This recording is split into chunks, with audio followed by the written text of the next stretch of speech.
একজন যুবক খুব ভালো মানুষ, তো সে বসে আছে ঘরে, আর একটা সুন্দরী মহিলা এসে বলছে, ভাইয়া আসসালামু আলাইকুম। এই কে তুমি? বলছে, আমি খুব বিপদগ্রস্ত এক মহিলা, আমি গাড়িতে যাচ্ছিলাম, হঠাৎ করে গাড়ি অ্যাক্সিডেন্ট করেছে, গাড়ি এখন আর চলে না, এই গভীর রাতে আমার যাওয়ার কোনো জায়গা নেই, তোমার বাসায় আমাকে রাতে থাকতে দাও। তো যুবক মনে মনে ভাবছে যে এই সুন্দরী মহিলাকে আমি থাকতে দিলে তা আমার তো ইমানের 12:30 বাজবে। তো বলছে, যা, আমার বাড়িতে ফ্যামিলি নাই, আমি একজন ব্যাচেলার মানুষ, অবিবাহিত, তোমার মতো মহিলাকে থাকতে দিলে আমার ইমান নষ্ট হয়ে যাওয়ার সম্ভাবনা আছে, তুমি অন্যত্র গিয়ে আশ্রয় নাও, আমি মাপ চাচ্ছি, আমার ইমান বাঁচানোর জন্য তোমাকে আশ্রয় আমি দিতে পারলাম না। তো মহিলা বলছে যে আপনি তো একজন ভালো মানুষ, ওই জন্য তো আপনার কাছে সাহায্য চাইলাম। তো এখন আমি কার কাছে যাব? আমার ইমান বা বাঁচবে কি করে, আমার জীবন বা বাঁচবে কি করে? আমি তো একটা বিপদগ্রস্ত মানুষ, আমার তো একটা ব্যবস্থা হওয়া দরকার। তারপরে যুবক তখন বুঝলো যে এই অসহায় মহিলাটাকে একটু আশ্রয় দেওয়া দরকার। তো বলে, তো ওই পাশে একটা রুম আছে, ওখানে আপনি থাকেন, সকাল হয়ে চলে যাবেন। থাকতে দিল। তো এই যুবকটা ওই ঘরে এই পাশে শুয়ে আছে। শুয়ে থাকার পরে শয়তান বলে, ওকে উস্কানি দেয়, নিরিবিলি নির্জন ঘর, কোনো লোক নাই, আর ওই যে মহিলাটা আসলো, রাতের খাবার খাইছে কিনা, তুই একটা ইমানদার মানুষ, একজন অসহায় মানুষের সাহায্য করার দায়িত্ব তোর নাই, যা জিজ্ঞেস কর খানা দানা খাইছে কিনা। শয়তান ভালো মানুষকে খারাপ কাজে নেয় না, ভালো কাজে নিয়ে যায়, ভালো কাজে নিয়ে যায়, আস্তে আস্তে খারাপ কাজে ডুবায়। তো শয়তান ওকে নসিহত করতেছে যে এই অসহায় মহিলাটা রাতের বেলায় না খেয়ে শুয়ে থাকে, তো আল্লাহর কাছে কি জবাব দিবি, যা জিজ্ঞেস কর। এই জিজ্ঞেস করে, একটু খেতে দেয়, আস্তে আস্তে শয়তান বলে, একটু কথা বল। তখন ওই ছেলেটা উঠে আসে, উঠে এসে একটা মোমবাতি দিয়ে আগুন জ্বালায়, আগুন জ্বালায় হাতটা এরকম করে আগুনের উপর রাখে, রেখে যখন আর পারে না তখন টেনে নেয়।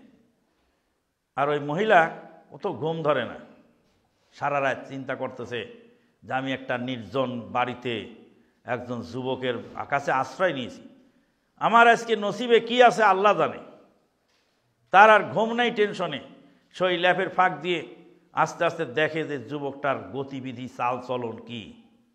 তো ওই কতক্ষণ বসে থাকে, আবার একটু শোয়, আবার লাফ দিয়ে ওঠে, আবার ওই আগুন দিয়ে হাত পুরায়। কচ্ছে, এ তো মারাত্মক লোকের কাছে আমি এসে পড়েছি, যে কোন যে বিপদ ঘটবে আল্লাহ জানে। আল্লাহর কাছে ডাকতে ডাকতে সকাল হয়ে গেল। তারপর মেয়েটা চলে গেল। চলে যাওয়ার পরে ওর বাপকে যায় সব ঘটনা বলল, এই ঘটনা, একটা ছেলের বাড়িতে আমি আশ্রয় নিয়েছিলাম, সেই ছেলের গতিবিধি আশ্চর্যজনক।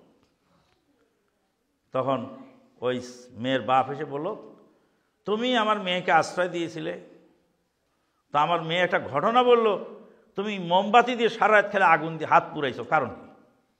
তোমার কোনো সমস্যা না কোনো টেনশন, কি ব্যাপারটা কি? তো বলছে, চাচাজি আপনার মেয়ে আমার ঘরে ছিল, ইবলিশ শয়তান যখনই আমার উস্কানি দেয় তখন আমি ওই আগুনের পর হাত রাখি, রেখে বলি, পারবি তো জাহান্নামের আগুন সহ্য করতে? যদি পারিস তো তাহলে ওই বেগানা মহিলার দিক তাকা, আর যদি না পারিস তো এখানে থেমে যা। দুনিয়ার মোমবাতির আগুন সহ্য করতে পারিস না, তো জাহান্নামের আগুন কি করে সহ্য করবি? ওরে মন, তুই শান্ত হ। আমার মনকে শান্ত করার জন্য আমি বারবার রাতে হাত পুরায় পুরায় আমি আপনার মেয়ের সম্ভ্রম যাতে নষ্ট না হয়, আমি পাপ কাজে জড়িত না হই, সেই জন্য আমার এই ব্যবস্থা আমি সারা রাত ধরে করেছি। তখন মেয়ের বাপ বলছে, তোমার মতো নেককার ছেলেকেই তো আমি জামাই বানাবো, চলো তুমি রাজি হয়ে যাও, আমার মেয়েকে তোমার সাথে আমি বিয়ে দিয়ে দিলাম। এর নাম হল সবর। জাযাউহুম বিমা সাবারু জান্নাতাও ওয়া হারিরা। কিছুক্ষণ আগে যদি সেই মেয়েটার সাথে সে সম্পর্ক করত, তাহলে সেটা ছিল কি? জেনা। আর জেনা করলে চিরতরে সে মেয়েটাকে তো পেত না, এবং মহা শাস্তি তার জন্য ছিল। আর সে সবুর করার ওসিলায় সারা জীবনের জন্য আল্লাহ পাক তার স্ত্রী হিসাবে এই সুন্দরী রমণীকে আল্লাহ পাক তার জন্য দিয়ে দিলেন। এরই নাম হলো ঈমান, এরই নাম ঈমান। তাহলে ঈমান যখন ভিতরে ঢুকে যায়, ঈমান যখন ভিতরে ঢোকে, তখন সে লোককে আর খারাপ কাজের দিকে নেওয়া যায় না। সম্মানিত উপস্থিতি, তাইলে আমরা যে ইসলাম গ্রহণ করব কিভাবে? আল্লাহ পাক বললেন, ওয়ালা তামুতুন্না ইল্লা ওয়া আনতুম মুসলিমুন।